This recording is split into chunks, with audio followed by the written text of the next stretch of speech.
Cancelamos um embarque porque o cão não está preparado para viajar num avião. E essa é uma pergunta que você deveria refletir antes de programar a sua viagem. Será que o seu cão está preparado para enfrentar os estímulos de uma viagem?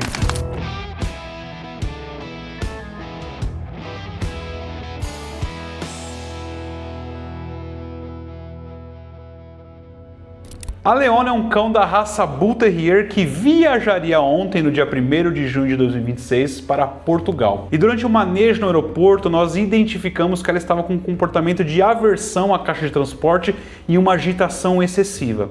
E no movimento de cavar e de tentar abrir a caixa de transporte com o focinho, ela raspou aqui, fez um ferimento leve, tá? Superficial, mas saiu um pouquinho de sangue. Então, como protocolo da Petchwork, nós suspendemos o embarque, levamos a Leona num veterinário e também levamos ela num adestrador. No veterinário descartamos qualquer problema de saúde, a lesão foi superficial, mas é um protocolo de segurança. E lá no adestrador nós vamos descobrir se a Leona ela tem condições de ser arrumada. Por que arrumar ou consertar a Leona? A Leona ela tem alguns problemas comportamentais, principalmente uma dependência emocional excessiva do seu proprietário. Então, quando ela está longe do proprietário, ela tende a ter uma abstinência e isso pode ser muito perigoso no transporte aéreo. E é o que vamos descobrir dentro de alguns segundos.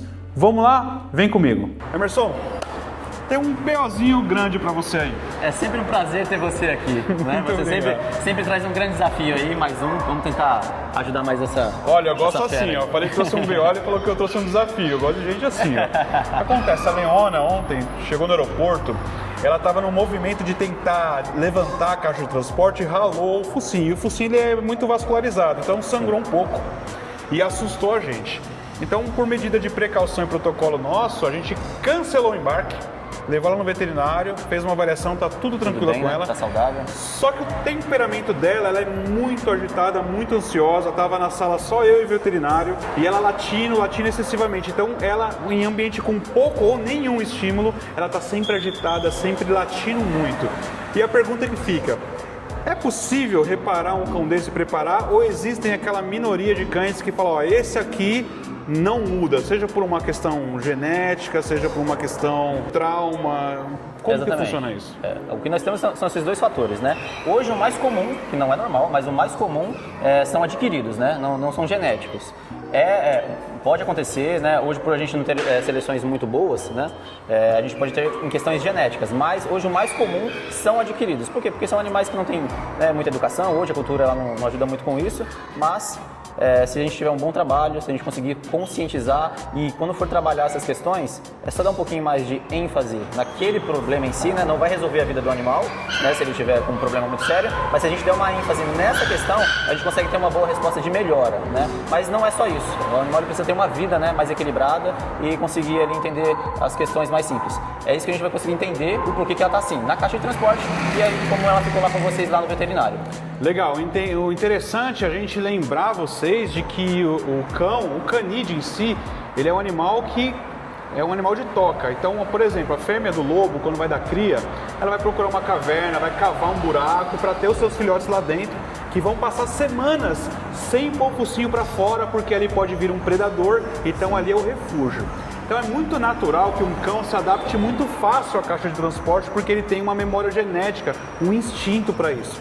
Então toda vez que um cão tem uma aversão à caixa de transporte, significa que algo de errado não está certo, digamos assim. Então é por isso que nós estamos aqui, porque a Leona ela tem uma aversão completa à caixa de transporte. E isso é um problema que ele vai mitigar aqui e tentar resolver. É isso aí, como você mesmo disse. A questão genética já é para favorecer. Então a gente vai tentar descobrir o que aconteceu. Vamos tentar ajudar ela e facilitar com que ela entenda melhor. Muita gente fala assim, mas poxa, tadinho, vou pôr meu cão na caixa de transporte. Eu não sei a sua idade, também não precisa falar, né? Eu tô com um pouquinho de barbinha branca aqui, como vocês podem ver. A cara engana um pouco também. Quando eu era moleque, na década de 90, era muito comum casinhas no quintal de madeira e não tinha portas. E os cães passavam o tempo todo dormindo lá, descansando, buscando refúgio lá.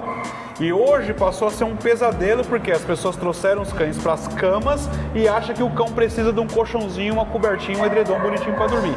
Não condeno quem coloca o cão numa cama, não é isso. O que eu estou querendo dizer é que a caixa de transporte, a casinha ainda continua sendo uma boa opção, correto? Com certeza, a melhor opção, na verdade, por uma questão já de facilitar a genética. Quando a gente inverte essas coisas e não mostra para o cão como ele deve se comportar ou como ele consegue resolver algumas coisas simples no dia a dia, ele acaba ficando bem confuso. A caixa de transporte, ela ajuda isso. Pelo menos ter uma boa noite de sono faz com que o animal no outro dia esteja mais estável para que ele consiga ter uma boa interação. Caixa de transporte é vida. Acompanhe conosco o desfecho dessa história. Eu ia fazer um vídeo completão, mas não, eu vou fazer episódios para que vocês consigam acompanhar em tempo real. Então hoje nós temos um diagnóstico de um problema e daqui 3 dias eu volto aqui para a gente saber se ele vai conseguir consertar a Leona ou se ela terá de dizer adeus para sua família.